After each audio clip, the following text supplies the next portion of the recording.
नमस्कार मित्रमैत्रिणींनो, जर तुम्हाला आपल्या चॅनलवरच्या कथा आवडत असतील तर लाईक करत जात जा आणि चॅनलला सबस्क्राईब करून बाजूची घंटी दाबा आणि ऑलवर सेट करा. म्हणजे जेव्हा जेव्हा मी नवीन व्हिडिओ किंवा कोणतीही नवीन पोस्ट अपलोड करेन तेव्हा ती सगळ्यात आधी तुमच्यापर्यंत पोहोचेल. धन्यवाद. तर वळूया आपल्या कथेच्या पुढच्या भागाकडे. चल, ते दोघे बोलले आणि तिला तिथून खेचून घेऊन जाऊ लागले. नाही, सोडा मला. आदी, प्लीज मला वाचव. आदी, ती जोरानेच ओरडत होती. समोर आदी डोळ्यात अश्रू घेऊन एकटक तिच्याकडे पाहत होता, पण करू मात्र काहीच शकत नव्हता. जणू त्याचे पाय एका बेडीत अडकून पडले असावे. त्याच्या तोंडून शब्द पण फुटत नव्हते. आणि आत्ता ते दोघेजण तिला इतक्या फास्ट तिथून घेऊन गेले की आदी तिच्यापासून दूर दूर होत गेला आणि तिच्या डोळ्यांसमोर पूर्ण अंधार पसरला. आदी, ती जोरातच ओरडली आणि बेडवर उठून बसली. तशी इथे तिच्या जवळ बसलेल्या आदीच्या मात्र ओठांवर स्माईल आली आणि डोळ्यांतून अश्रू वाहू लागले. आता पुढे. थोडं दबकतच हळूच प्रतीक्षा दार लोटून आत आल्या. भीती तर वाटत होती त्यांना यशराजची, पण तरी आता त्यांना आपली गरज आहे हे देखील तेवढंच खरं होतं. म्हणून घाबरतच का होईना आत रूममध्ये शिरल्या होत्या त्या. पण समोरचं दृश्य बघूनच त्यांच्या छातीत चर्र झालं, कारण रूममध्ये पूर्ण अंधार पसरला होता आणि यशराज एकटक शून्यात बघत बेडवर बसले होते. त्यांचा चेहरा मलूल झाला होता आणि डोळे लाल भडक. प्रतीक्षांनी लगेच लाईट्स लावले आणि धावतच त्यांच्याजवळ गेल्या. अहो, ही काय अवस्था करून घेतली तुम्ही स्वतःची? त्यांनी रडवेल्या आवाजात विचारलं, पण यशराज काहीच बोलले नाहीत. अहो, बोला ना काहीतरी. तुम्ही माझ्यावर चिडलात का? मला माफ करा, पण प्लीज माझ्याशी बोला, त्या बोलल्या. पण तरी यशराज शांतच होते, पण त्यांचे डोळेच सांगत होते की ते कधीपासून बरेच रडले असावे. अहो, आधीने आपल्याला सांगायला हवं होतं हे. मला मान्य आहे आधी चुकलाय, पण त्याचं प्रेम आहे युविकावर आणि युविकाचं सुद्धा त्याच्यावर प्रेम आहे. तुम्ही प्लीज त्याच्यासाठी स्वतःला त्रास करून नका घेऊ. मुलगा आहे तो आपला. प्रतीक्षा कळवळून सांगतच होत्या की यशराजनी एक रागीट लूक त्यांना दिला आणि ते उठून जाऊ लागले. अहो, प्रतीक्षा बोलतच होत्या की बास प्रतीक्षा, आता एक शब्दसुद्धा बोलू नकोस. यशराज चिडून बोलले आणि तिथून निघून गेले. प्रतीक्षा मात्र त्यांच्या पाठमोऱ्या आकृतीकडे पाहतच राहिली, कारण कधीच वरच्या आवाजात न बोलणारे यशराज आज मात्र असे पहिल्यांदा चिडून बोलले होते त्यांच्याशी, म्हणून वाईट वाटलं त्यांना. पण आधीवर असणाऱ्या रागापायी ते आत्ता आपल्यावर चिडलेत आणि सत्य समजल्यावर नॉर्मल होतील असं प्रतीक्षांना वाटत होतं. पण बिचारीला हे माहीत नव्हतं की आत्ता थोड्या वेळापूर्वी अक्षयने आधीच्या विरोधात काय काय विष पेरलं होतं आजोबांच्या आणि यशराज ह्यांच्या मनात. मयू, बास ना, अजून किती रडशील? किती वाजले ते तरी बघ. सविता आत्या तिला समजावत होत्या, पण ती मात्र हमसून हमसून रडतच होती. अगं, आता अजून किती वेळ सांगू तुला? बास ना आता हे रडणं. रडून काय होणार आहे? शेवटी आधीला जे करायचं होतं ते तर त्याने केलंच, पण त्याला माहीत नाही मी कोण आहे. असं सहजासहजी सोडणार नाही मी त्याला. माझ्या मुलीला दुःखी करून त्याला सुखाने जगू देणार नाही मी. सविता आत्या चिडून बोलल्या तसं तिने आश्चर्याने त्यांच्याकडे पाहिलं. आई, तुला माहीत होतं ना की आधीचं युविकावर प्रेम आहे? मयुरीने एकटक त्यांच्याकडे पाहत विचारलं. तशा त्या चपापल्या. मयू, 2 वाजलेत. झोप आता, मला पण झोप आली आहे खूप. सविता आत्या दुसरीकडे बघत बोलल्या. आई, विषय बदलू नकोस.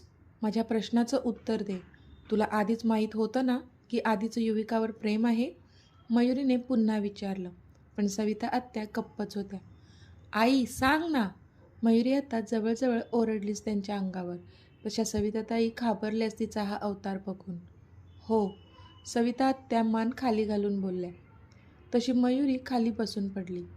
मयू, मला तर फक्त तुला सुखात बघायचं होतं म्हणून मी. सविता बोलतच होत्या की का का आई, का केलंस तू हे सर्व? माझ्या मनात नसताना तू मला आधीच्या जवळजवळ करायला लावलंस. मान्य आहे मला आधी हे सर्व नको होतं, पण तूच मला सांगितलंस की मी इतकी सुंदर आहे तर त्याला देखील मी आवडते. मला सुद्धा तो आवडू लागला आणि नकळत मी त्याच्या प्रेमात पडले. आणि आत्ता मला कळतंय आधीचं प्रेम युविकावर आहे आणि हे तुला माहीत असूनही तू मला सांगितलं नाहीस. का? मला आता किती जास्त त्रास होतोय ह्याचा तुला अंदाज तरी आहे का गं? मयुरी चिडून बोलली. तशा सविता गप्प झाल्या. मी हे तुझ्या चांगल्या भविष्यासाठीच करत होते मयू, सविता बोलल्या. चांगलं भविष्य? जर आधीचं माझ्यावर प्रेमच नाही आहे तर कसं असणार होतं माझं चांगलं भविष्य आई? तिने प्रश्न केला. त्यावर मात्र सवितांकडे काहीच उत्तर नव्हतं. कारण चांगलं भविष्य म्हणजे बक्कळ पैसा, ऐशो आरामाचं जीवन, हेच गणित होतं सवितांसाठी. पण त्याउलट मयुरीने मात्र त्याच्यावर प्रेम केलं होतं आणि तिला वाटत होतं की तो सुद्धा तिच्यावर प्रेम करतोय आणि म्हणूनच त्याने लग्नासाठी होकार दिलाय. पण तिचा आता पूर्णपणे भ्रमनिरास झाला होता. अगं पण माझं ऐकून तरी घे, सविता बोलतच होत्या की. बास आई, झालं तेवढं खूप झालं, पण आता तू प्लीज मला एकटं सोड, मयूर तिच्यासमोर हात जोडत बोलली आणि रडतच जाऊन बेडवर आडवी झाली. तसं सविताताईंनी एक सुस्कारा सोडला. आधी, आज तुझ्यामुळे माझ्या मयूच्या डोळ्यात पाणी आलंय. नाही तुझ्या आयुष्याची वाट लावली ना तर नाव लावणार नाही मी सविता. सविता आत्या दूर कुठेतरी बघत रागात बोलल्या. आधी, युविका जोरातच किंचाळली होती तशी आधीच्या ओठांवर स्माईल आणि डोळ्यात अश्रू आले होते. कारण वेळेच्या आधीच युविकाला शुद्ध आली होती आणि त्यामुळे तिच्यावरचं संकट टळलं होतं. ती मात्र कावरीबावरी होऊन चौफेर पाहत होती. पण तिच्याच बाजूला थोडं अंतर राखून उभा असलेला आधी मात्र तिला अजूनही दिसला नव्हता. आधी, आधी, त्याच्या नावाचा जप करतच तिने दोन्ही हातांनी आपला चेहरा झाकून घेतला आणि धाय मोकलून रडू लागली ती. तसा तो तिच्या जवळ गेला आणि त्याने तिच्या चेहऱ्यावरचे दोन्ही हात काढले. तशी मात्र आता रडता रडता ती त्याच्याकडे एकटक पाहू लागली. आधी, आत्ता कुठे त्याच्या अस्तित्वाची जाणीव झाली तिला आणि ती त्याच्या पूर्ण चेहऱ्यावर हात फिरवून तो आपल्या जवळ असल्याची खात्री करून घेऊ लागली. त्याने हसून खालीवर अशी मान हलवली, पण तिने मात्र विजेच्या वेगाने त्याला घट्ट मिठी मारली आणि रडू लागली ती. त्याने पण त्याची मिठी घट्ट केली आणि तिच्या डोक्यावरून हात फिरवू लागला तो. आधी, तू तू आहेस तू आहेस ना? मला किती भीती वाटली होती. मला वाटलं होतं की तू खूप दूर निघून गेलास माझ्यापासून. ती 2 माणसं मला इथून घेऊन जात होती. पूर्ण अंधार होता तिथे. मी खूप घाबरले. ती त्याला घट्ट पकडून रडतच बडबडत होती आणि तो तिच्या डोक्यावरून हात फिरवत होता. दोघांच्याही डोळ्यांतून अश्रू वाहत होते. थोडा वेळ दोघेही एकमेकांच्या मिठीत रडत होते. दोघांनाही भीती वाटत होती एकमेकांना गमावण्याची. तिला त्या पडलेल्या स्वप्नाची भीती वाटत होती आणि त्याला तर तिला कायमचं गमावण्याची भीती वाटत होती, जी त्या दोघांच्याही वाहणाऱ्या डोळ्यांतून स्पष्ट दिसत होती. थोड्या वेळाने तो तिच्या मिठीतून बाहेर आला आणि त्याने तिचा चेहरा ओंजळीत पकडला. Are you okay? त्याने भरल्या डोळ्यांनी तिला विचारलं. तशी तिने रडतच हो मध्ये मान हलवली. तसं त्याने त्याचं कपाळ तिच्या कपाळावर टेकवलं आणि डोळे कच्च मिटले. कधीपासून तो किती टेन्शनमध्ये होता. त्याला किती जास्त त्रास होत होता हे तर तोच जाणत होता. क्षणाक्षणाला त्याची नजर घड्याळ्याच्या काट्यावर होती. जीव अगदी मुठीत धरून बसला होता तो तिला शुद्ध येण्याची वाट बघत. आता ह्या क्षणी कुठे त्याच्या जीवात जीव आला होता. कारण 8 तासांच्या आत तिला शुद्ध आली होती आणि तिच्यावरचं संकट टळलं होतं. त्याने तिच्या कपाळावर किस केला आणि बाजूचं ते बेलचं बटन प्रेस करून तो तिथून बाहेर निघून गेला. ती मात्र भांबवलेल्या नजरेने त्याच्याकडे बघतच राहिली. आधी, ती त्याला आवाज देतच होती की तो त्या वॉर्डमधून निघून देखील गेला आणि आता नर्स आणि डॉक्टर आत आले. पण त्याला तसं आपल्यापासून दूर जाताना बघून तिला पुन्हा भरून आलं. नर्स आणि डॉक्टरसोबत सुमनताई, मिहू, परी आणि रियांशसुद्धा आत आले. युवी, सुमनताईंनी तिच्याकडे धाव घेतली. इतक्यात, मॅडम, आधी मला पेशंटला चेक करू द्या, डॉक्टर बोलले. तशा सुमनताई बाजूला झाल्या. युविका मात्र अजूनही आधी गेला होता त्या दिशेलाच पाहत होती. नर्सने युविकाला पुन्हा बेडवर झोपवलं आणि मग डॉक्टर युवीला चेक करू लागले. So Mrs Inamdar, how do you feel now? डॉक्टरांनी तिला चेक करतच विचारलं. तशी ती त्यांच्याकडे एकटक पाहू लागली. कारण बाकी ते काय विचारताय ह्याच्याकडे तिचं लक्ष नव्हतंच. तिचं लक्ष होतं ते त्यांनी घेतलेलं तिचं नाव, मिसेस इनामदार. ते ऐकूनच जणू सुखाची एक लहर वाहून गेली तिच्या मनात. मिसेस इनामदार, कसं वाटतंय आता? त्यांनी पुन्हा विचारलं. तशी ती भानावर आली. फीलिंग ओके सर, ती बोलली. तसे डॉक्टर हसले. आता डॉक्टरांचं तिला चेक करून झालं होतं. Well Mrs Inamdar, now you are perfectly all right. Doctor बोलले तसं आजूबाजूला उभे असणाऱ्या सगळ्यांच्या ओठांवर स्माईल आली. पण युवी मात्र अजूनही नाराजच होती, कारण आधी तिला सोडून बाहेर जो निघून गेला होता. पण मला एक विचारायचं होतं तुम्हाला, डॉक्टरांनी विचारलं तशी ती प्रश्नार्थक त्यांच्याकडे पाहू लागली. मला सांगा, तुम्ही जे पॉयझन पाहिलं होतं ती संपूर्ण बॉटल तुम्ही पाहिली होती का? डॉक्टरांनी विचारलं तसा मात्र आता तिच्या अंगाचा थरकापच उडाला. विचार करूनच तिला भीती वाटली, कारण आत्ताच मरणाला स्पर्श करून आली होती ती. आणि तिला तो विचार पण करायचा नव्हता. तिला आता जगायचं होतं, तिच्या आधीसोबत जगायचं होतं. आपण किती मूर्खपणा केला होता ह्याचा प्रत्यय तिला आता येत होता. तिने हळूच सुमनताईंकडे पाहिलं, तर त्यासुद्धा प्राणकंठाशी आणून ती काय सांगते हे ऐकत होत्या. डोळ्यात अश्रू होते ते वेगळे, त्यांची पण तर गुन्हेगार होतीच ती. गिल्ट आलं होतं तिला आता. बोला मिसेस इनामदार, डॉक्टरांनी पुन्हा विचारलं तशी तिने मान खाली घातली. हो सर, मी पूर्ण बाटली प्यायले होते, तिने मान खाली घालूनच सांगितलं. पण तिचं ऐकून डॉक्टरांचे डोळे मात्र मोठे झाले होते. Are you sure? डॉक्टरांनी पुन्हा विचारलं. येस डॉक्टर, ती बोलली. पण डॉक्टर मात्र आता विचार करू लागले.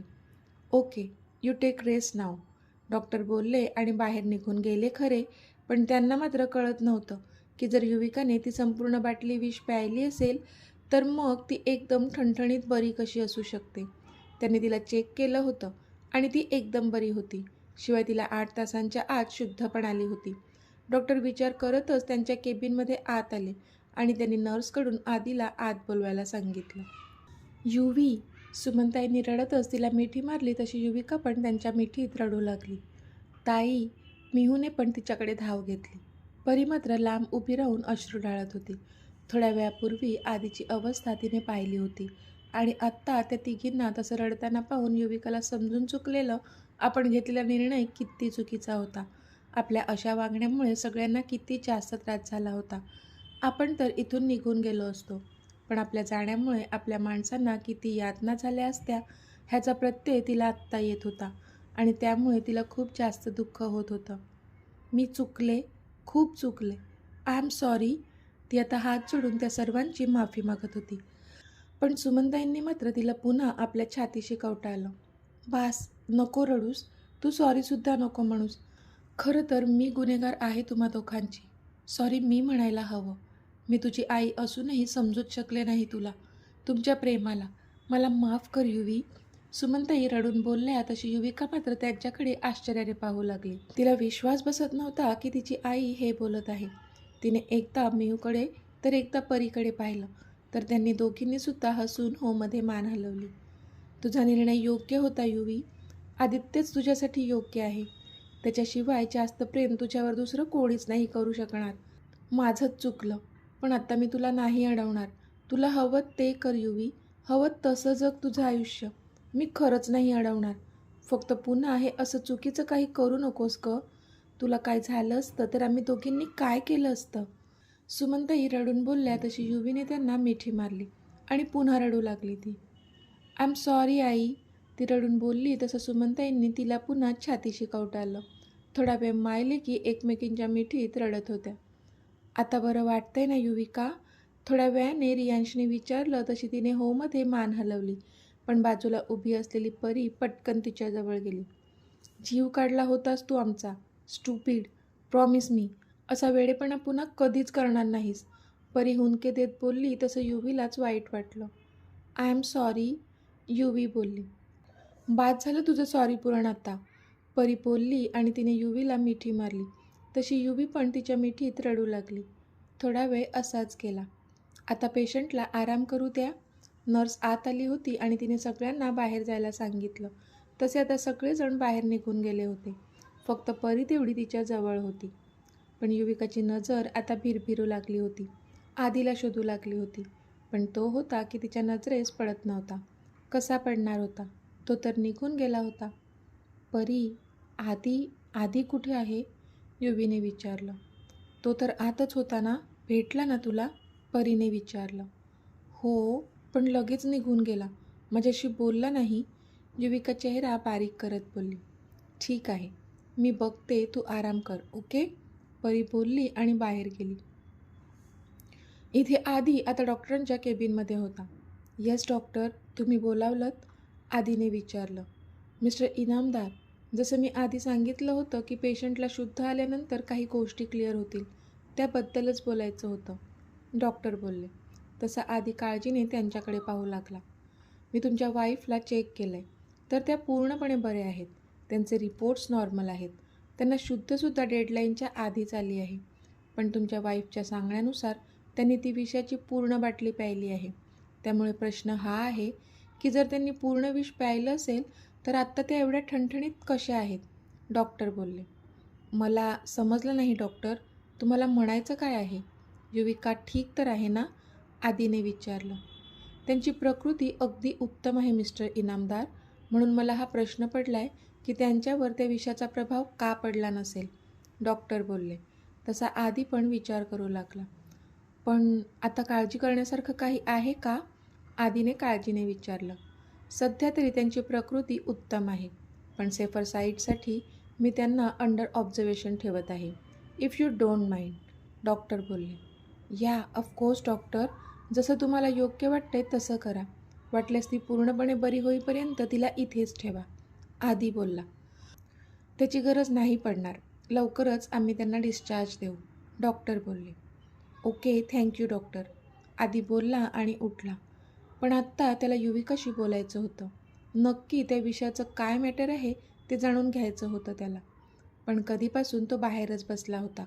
ती ठीक आहे ह्याची हमी मिळाली तसा तो तिच्यापासून दूर झाला होता आणि निघून बाहेर आला होता. कारण त्याला तिच्याशी बोलायचं नव्हतंच. राग आला होता त्याला तिचा. असा कसा ती स्वतःचं आयुष्य संपवण्याचा निर्णय घेऊ शकत होती?